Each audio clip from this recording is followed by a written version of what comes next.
Hello YouTube and welcome to GrunfWorks. This is episode 113 of the Interplanetary Voyage of Exploration, and today we will be taking on the Sarnus nuke probe. It's a probe that we launched so long ago. We're just double checking our life support monitoring for all the other craft because, it has been a long while until we have checked everything, and I don't want any other Kerbals apart from Rem T dying because of the lack of the food supply. So I just wanted to double check, and let us go fiddle with maneuver nodes because our Sarnus nuke probe will soon be entering Sarnus sphere of influence.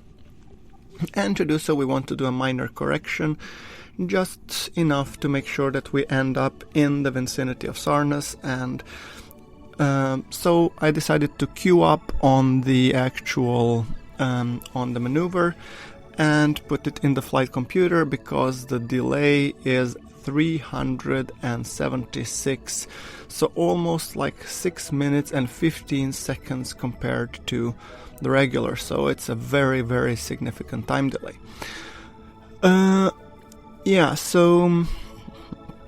Okay. By the way, I just wanted to let you know, guys, regarding Series 2, I have tried actually recording on my 113 save, and it seems that I have some issues with the wheels and everything, which I understand is a common problem for the 113. So I'm actually trying to see, maybe I'll squeeze 1 or 2 more episodes out of Series 1, and then I will switch to 1.2 because as far as I understand it, it's significantly better than 1.1.3. So that's my reasoning, and I'm slowly starting to see that the mods are starting to pick up, and yeah. So I'm hoping that Interplanetary Voyage Series 1 will end by the time we hit episode 120, probably even earlier by 115, 116, but I'm not sure yet. Anyway, I'm transmitting now, collecting data because we have entered the sphere of influence of Sarnus. So I'm transmitting only the experiments that yield me 100% return. Ooh, and we have a tank of oxidizer leaking. Okay, so since it's a main one to which the other ones are feeding, I want to quickly disable usage of oxidizer on all tanks to prevent the fuel from leaking outwards. So I have disabled the other 2 tanks that are feeding into this one. So that's in attempt to prevent the leakage. I just want to plan the maneuver node, see if we can do a maneuver burn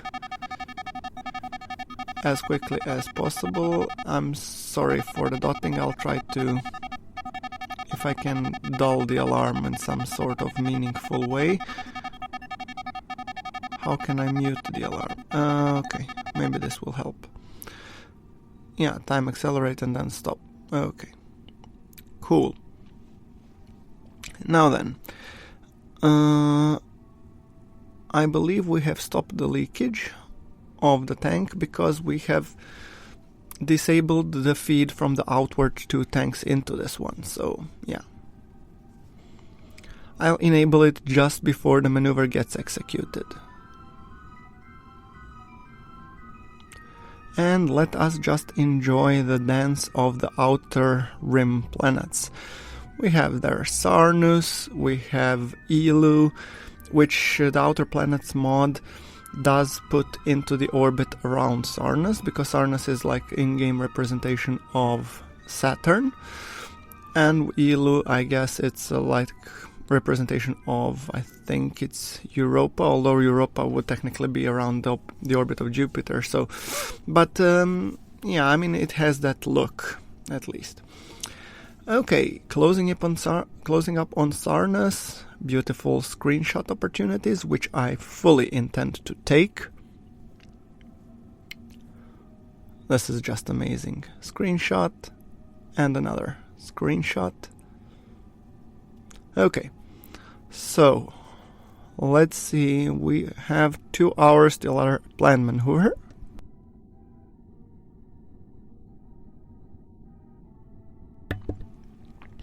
Okay, and the idea is for this probe to loop and visit as many planets as possible, closing it up on the rings. And clearly it's just a texture thing, and now we are, I think, near Sarnus. Yeah, space near Sarnus situation. Beautiful. So we have a boatload of science to actually collect and some of them to transmit. And then I realized if my oxidizer tank is leaking, I won't have enough delta V to return this bad boy to Kerbin, and the idea is for it to stay permanently in this somewhere around Sarnus sphere of influence. Then we have Eeloo, and I'm thinking that I would like to visit Eeloo, but our maneuver node is in 8 minutes, or now 2 minutes. And I really want to enable the tanks just before we hit it. Okay. 15, and we have re-enabled the tanks.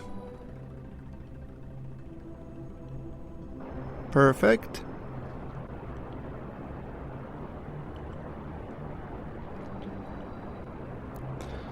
And we have a hefty burn to burn just to make sure that we get correctly inserted into the Sarnus sphere of influence, because we want this probe to get stuck here, basically. Well, not technically get stuck, but to remain here for the rest of its days and send us sweet, sweet science.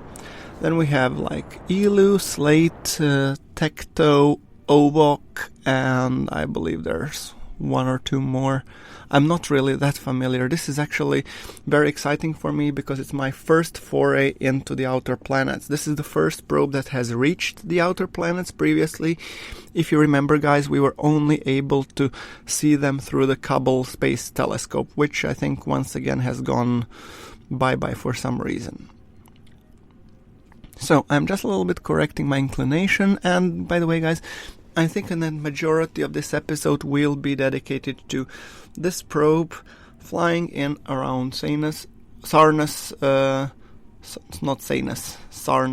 sphere of influence, and collecting sweet, sweet science that we were sorely lacking because we want to advance our knowledge and understanding. We have just recently, I believe, discovered carbonite mining and also traces of a possible element called carborundum, but we have not yet confirmed its existence.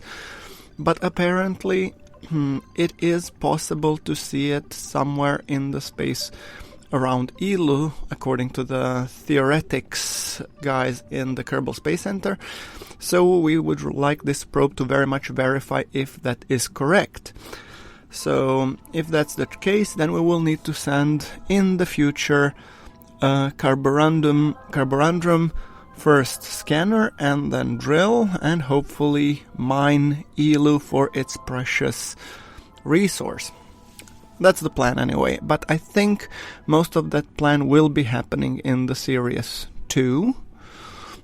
Here I want to focus a little bit more on the existing craft, because once I actually terminate the Series 1 and start Series 2, I have already recreated all of the vessels that I have in Series 1 for the save 113, but many of them have exhibited, first of all, I don't know if you have noticed, guys, but there is a very prevalent problem in 113, and that's every few seconds you get a stop. Like, so every few seconds it's like as the game freezes for half a second or something, so I don't know why. It's like stuttering. I've tried to find the origins and the source of it, but I wasn't able to find anything meaningful, and it's a little bit visible, so that's my reasoning to go with the 1.2, aside from also the wheels issues and better fonts, so you guys will have hopefully much higher quality in terms of a visual for the Interplanetary Voyage Series 2. I know I've been touting it for long, but I really want it to be as good as it can be. And given the fact that we will be flying it for a while, I don't want it to become obsolete the moment it's out. So yeah. Okay, fixing now the orbital pass by Eeloo, and I want to make it close close enough so that it gets near Eeloo, but not too close. So let's just see how we will be able to manage it. I have some delta V because I've once again refrozen everything after the maneuver now was done, but that will also get depleted. And after the Eeloo we have Slate encounter. Wonderful. So we get 2 for the price of 1. Definitely something that we want to keep an eye on. And coming close to our maneuver. And are we close to Obok while we're here? Wow. Could be. Wouldn't know. And we will be entering Eeloo Sphere of Influence. Now I want to get it as close as possible to the slates. Oh, I think I might overcooked it a little bit. Just a tad. I want to return it back and yeah. Just a small correction. 12 meters per second. I mean, we still have enough delta V.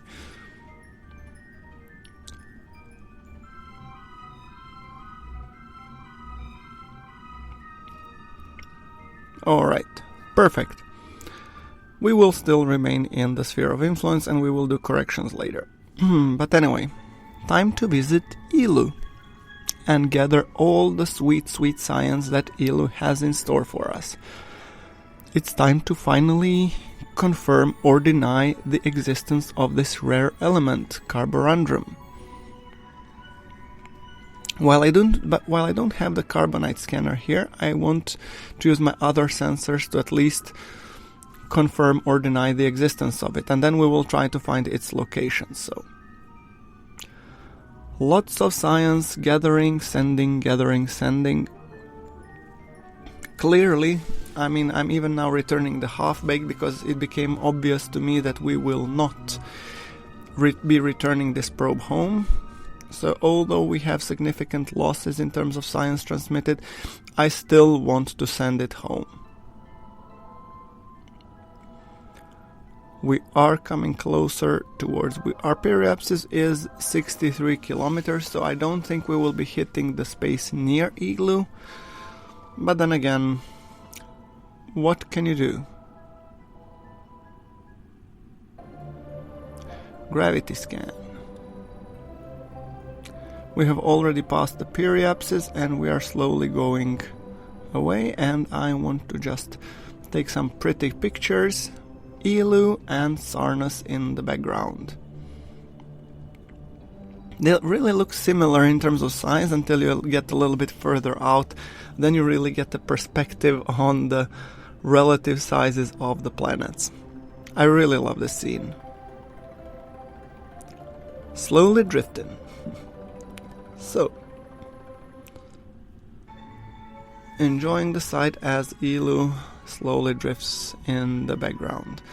Okay, time to watch and maybe correct our heading on the way to Slate, because as far as I understand, we might be hitting Slate. Come to think of it, maybe it isn't such a bad idea. Slate encounter, come on. Yeah, I think, guys, that I will be making this probe impact Slate. After all, we have very little of liquid fuel and oxidizer, and I want to send as much science, so it will be sending science until its very last second. I have already done most of the experiments that I wanted, so let us just observe Slate as it comes ever so closer. So yeah, time for our nuke probe to, let's say, reside permanently on Slate. So let's just see if we will have space near Slate. Maybe. I'm kind of hoping at least, but we'll see how it goes. And of course I wanted to take a screenshot because this probe won't be here much for long, so might as well, you know, say goodbye to it and thank you for all the sweet, sweet science that it sent. There are lots of biomes on Slate, it appears, at least, as if I'm reading the our Kerbal Engineer. So it will be definitely a worthwhile target for exploration, but given the amount of food supplies that we have and how long does it take to get here, we really need to consider alternative either means of transport, so it takes shorter, or alternative methods of storing food. So, and this is the reason why I have decided when going in the Series 2, I will probably be using deep freeze to be able to freeze my Kerbals and wake them up when we get closer. And bada boom. Thank you, the probe, and goodbye, and thanks for the fish, as they would say. 2498. Time to do some research. And that's advanced torch drive. Let's research it, and the next is actually Alcubierre drive, which is one of our major milestones, but it takes 3000 science to actually unlock, so it will take a significant amount of science, and who knows, I'm not sure. We have carborundum storage and we have carborundum drives. So, our scientists have discovered carborundum, that it's possible to synthesize in the small quantities, so we will definitely be using that one. Yeah, now, that being said, let me just examine Alcubierre drive. It's a lot, 3000 science. We need to think about it, but one thing has become like painfully obvious to me, and that is that our Julian carbonite lander with transfer probably won't have enough supplies. So our buddy Henzon is actually in the mortal danger of running out of supplies for the mission. So I'm actually thinking to actually plan the transfer to Jool as quickly as possible, and I want to send some emergency supplies. And I'm actually thinking that I will be using some advanced drive, like I think carborundum would be ideal testing platform for sending these supplies to Henzon. So let's build a probe that will basically take a metric crap ton of supplies, basically food, oxygen, water, and take it to the Julian orbit, where it should rendezvous with Henzon and hopefully give him enough supplies to last for a very, very, very long time. Yeah. So that's the idea of construction, and let's put something like that.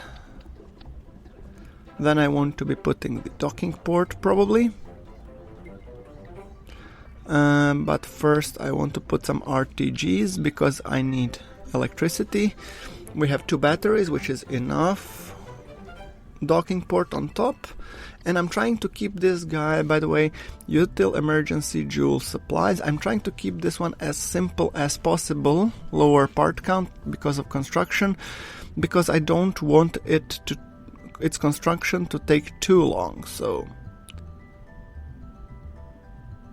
trying to keep a low part count as much as possible. So carborundum drive, it's a smaller drive, it has 1.95 thrust to weight, so I might want a little bit bigger. 7.9, that will be a little bit overkill probably, so I'm thinking maybe I'll even take it, who cares. I'm thinking 1.25 maybe, but then again I realize that it needs a shitload of amount of electricity also to power it. So we have bunched up a lot of carborundum containers because, well, yeah. But if you look at the delta V, it's tremendous. It's 21,000 delta V, so it's a really, really fuel efficient engine and with good thrust to weight, but it's hard to mine for research. So I'm thinking I'll actually take this fission reactor maybe, or this one, MX1. I think this one looks the part. Yeah, hold on, let me remove the drive. And let me now take the flat. No, the flat one is too big. Maybe it's not.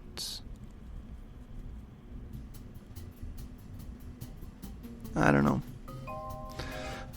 What's this power distribution unit? Aha, this is from the... Yeah, no. Let's just take a regular fission generator from the... this is nuclear reprocessor. No, I don't need that. I need a electricity fusion generator. Okay. So we don't have fusion, we have fission. Well, not the most ecological, but I'll live with that. So, 4 of them. How many do you need? You need 8. A total of 8 panels for cooling, and then what kind of drive you need? 2.5, thrust weight 4, and delta V 9000. But I think it's too big for this kind of fairing. I think this will do nicer. 3.75, let's just put it up top. And then I realized I actually need some sort of bloody antenna for it. So yeah. Let's see if we can take this one. The unbreakable 2. Not too many of them, like 2 for redundancy, and then let's take just a docking port on top as well. Yeah, I need the bigger ones. Alright. And docking port on top. Well, it's not the prettiest girl in the ball, but she'll turn a head or two. Okay, perfect. Time to actually put it in a fairing. And it's not too big, but it still has 8.6 thousand, which is more than enough to get us to Jool. And let's just put a big stubby rocket underneath it. I think it's 3.75 meter, and this is thrust weight 1.39, like this, and some fins. I'm happy with the delta V it has, and I'm happy with the thrust weight that it has, so I'll just be happy with it as is. Perfect. Check the staging as always. And let's just build the vessel, because we really don't have time for simulation and all that jazz.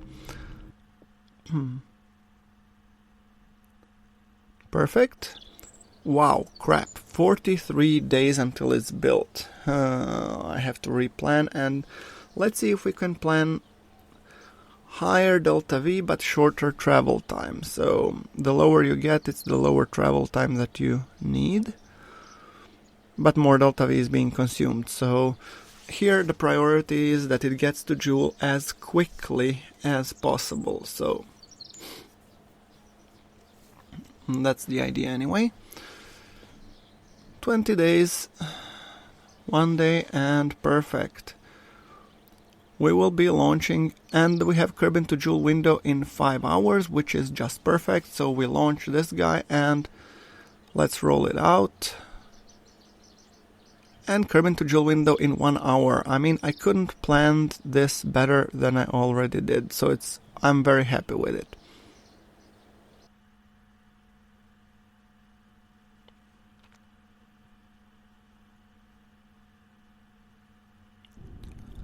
Okay, great. Throttle to max and lift off. I mean, the rocket itself, it's pretty sleek and it's pretty simplistic. We don't need to make it overly complex, that was the idea. But despite the fact that it is not too overly complex, it still took 43 days until it was built. So I'm a little bit scared, because I think that Henzon, if I remember correctly, the amount of supplies that I put should be enough to get him to Jool and keep him there for a while. But definitely it won't be enough for him to stay in the Jool sphere of influence for too long and then return home. He definitely doesn't have that much. And if I remember correctly, in the orbital around Lathe, we have maybe some other supplies, because we have launched, after all, the exploration ships a while back, so those should still have some, if unless Rem T has used it while he was there. I believe he did use some, but not all of it, as far as I recall. So, time to pop the fairing. Just let me first align the rocket. Okay. Popping the fairing. Extending one of the communitrons, because we do want to be in contact with Kerbin. And let's just target our long-range communication dishes and activate them so that I don't forget to do it later on. Burning. And beautiful shot. Maybe it will be even a screenshot, who knows. Time to go for the circularization. We want to launch this guy as quickly as possible, so yeah, that's the idea. Perfect. Okay, a tiny correction somewhere along the route, just to correct its apoapsis and periapsis, because I want 100 by 100 orbit because of the ejection calculations. So, okay. We have also 581 delta V in the main rocket, so let's just use them a little bit to get by 100, perfect, and then we will use it once again to get into 100 by 100 orbit. We don't even need to change the direction, because prograde here is actually retrograde at the periapsis. Perfect. I think it's perfect, so let's just decouple and let us start up the reactor and toggle the attached radiators. It's time for the engine test. Let's see if our engineers have engineered this well. Time to plan for the maneuver burn, or the ejection burn, which will be happening in 1 hour at the latest, but maybe even I'm thinking on the next orbit pass. So yeah, I'm just trying to find where exactly is the transfer point. So, just testing a little bit the engine to see thrust weight is 5.65, which is great. I'm just correcting the orbit, because it messed up my orbit more than I planned. So it seems that we have 8,000 delta V with 5.54 thrust to weight, which is awesome, meaning that our maneuver burn won't take too much. Okay.